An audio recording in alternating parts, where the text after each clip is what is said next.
Fruta, Coca-Cola, wow, nada. Partido suspendido. Ahora se puso peligroso. Se están cayendo todo tipo de objetos a la cancha. Se acabó, ¿ah? Se acabó. Qué triste.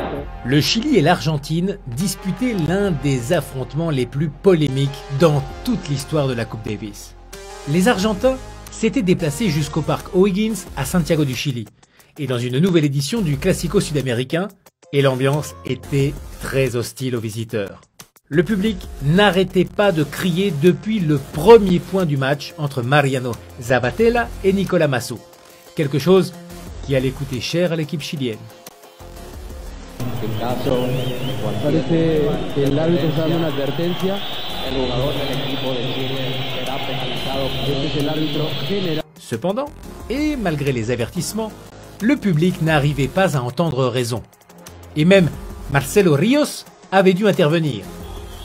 No sacamos nada con seguir gritando, creo que estamos advertidos y una advertencia más nos va a descalificar. Cependant, les efforts ont été vains. Un lancer d'orange et une insulte de l'Argentin envers un ramasseur de balles ont été les déclencheurs d'un des épisodes les plus sombres de la Coupe Davis. Está cayendo fruta, Coca-Cola, wow, nada. Partido suspendido. Ahora se puso peligroso. Se están cayendo todo tipo de objetos a la cancha. La rivalité entre ces deux pays dure depuis très longtemps et n'est toujours pas finie. Et cet épisode des chaises volantes a été le summum d'une série d'affrontements et de déclarations hostiles, qui ont montré que lorsque le Chili et l'Argentine se rencontrent, le spectacle est en fait assuré par les supporters.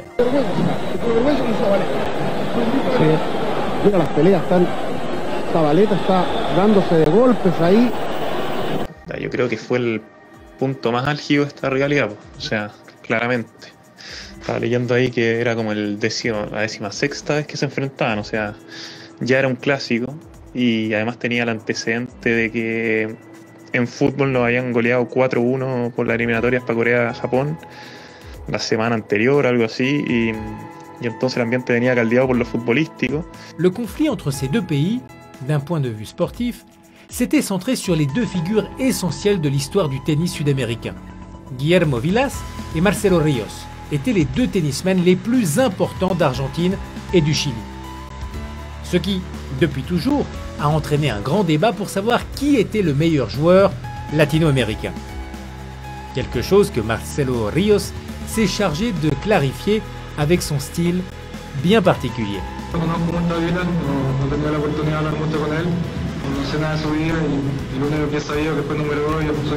Cependant, le temps est passé et la rivalité s'est calmée, car maintenant tout se règle sur le court. Et cela laisse de l'espace pour que les sportifs de chaque pays puissent briller. Ce qui est sûr, c'est que l'Argentine et le Chili ont maintenu le tennis sud-américain au premier plan mondial. Des personnalités comme Gaston Gaudio, Guillermo Corio ou encore Juan Martín del Potro d'un côté et Nicolás Massú ou Fernando González de l'autre ont réussi à impressionner la planète entière avec leur talent, démontrant qu'il n'y a pas seulement en Europe que le sport a de l'influence. Et c'est grâce à eux que les polémiques sont passées en second plan, car l'US Open de 2009 ou encore la double médaille d'or à Athènes en 2004 ont fait oublier les tensions pour se concentrer sur la fierté de tout un continent, reconnu pour son caractère et sa qualité de jeu.